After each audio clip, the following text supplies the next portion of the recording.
This tutorial video will cover the OPAC and logging in, whether this is a student, a community member, or a faculty member.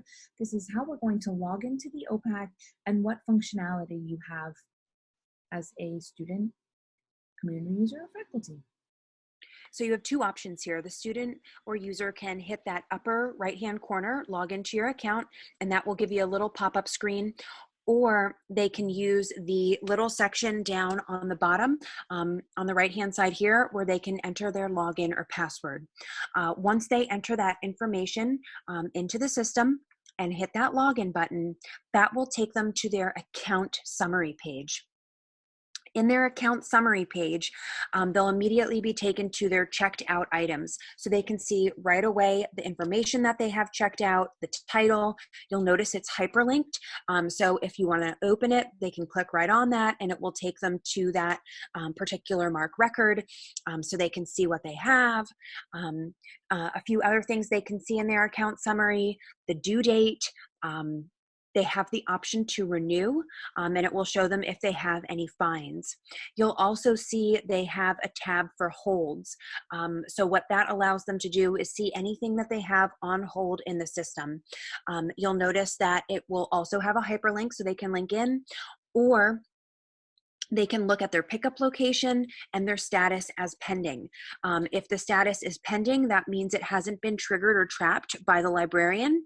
It may say, it may give a status of item is in transit, and then when it's ready for pickup, it will say item is waiting for. So they'll always be able to tell that status.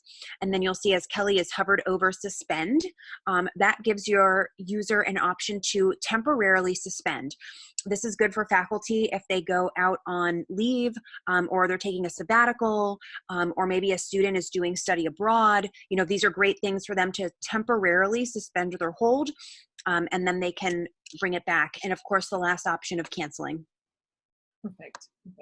This is a nice way to kind of give them a snapshot of what they have checked out and what they're waiting for.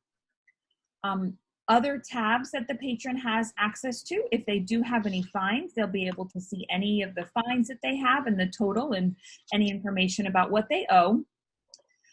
We have a personal detail tab, which actually allows your student, user, faculty, community user to make any changes to their account. So you can see I can go in and add information here. If I needed to change my address, update any information, I can do that.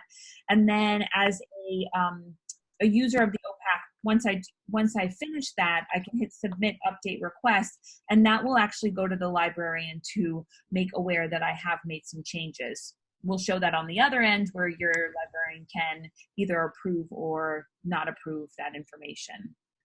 This is perfect too, you know, especially for times when students or faculty members change their phone number. You know, it's a quick, easy way to update that information. We also have the ability to change your password. So if a student wants to come in here and wants to update and change their password, they would enter their current password, then type in their new, type in that password can be rechanged. Perfect. Messaging, this will show your user what options they have for proactive messages. When we say proactive, these are messages that will remind them that an item is due back at the library. They can see what items they've checked in, checked out, and of course when a hold is ready for pickup. So you'll notice here right now we're getting an advanced due notice 3 days early. That will send us an email, and then item due comes that day the item is due. So, you know, if we wanted to change this to 5 days because we want a little bit of extra time to remind us, this gives them proactive options for those messages. We also have the option for digest only. That would take all the messages, all the items that are 5 days in advance and put them in one email. So your user would only get that one email a day versus 5 individual.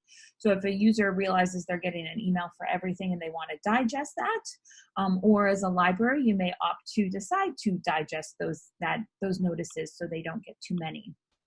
That's perfect. So your student faculty can come in here and make any changes to what notices they get. They can actually take out all the messages.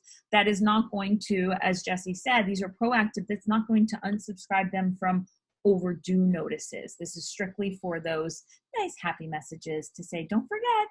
Yep. Perfect. One more thing that I really like, once your user goes to the main page, they will actually get a nice snapshot of their account.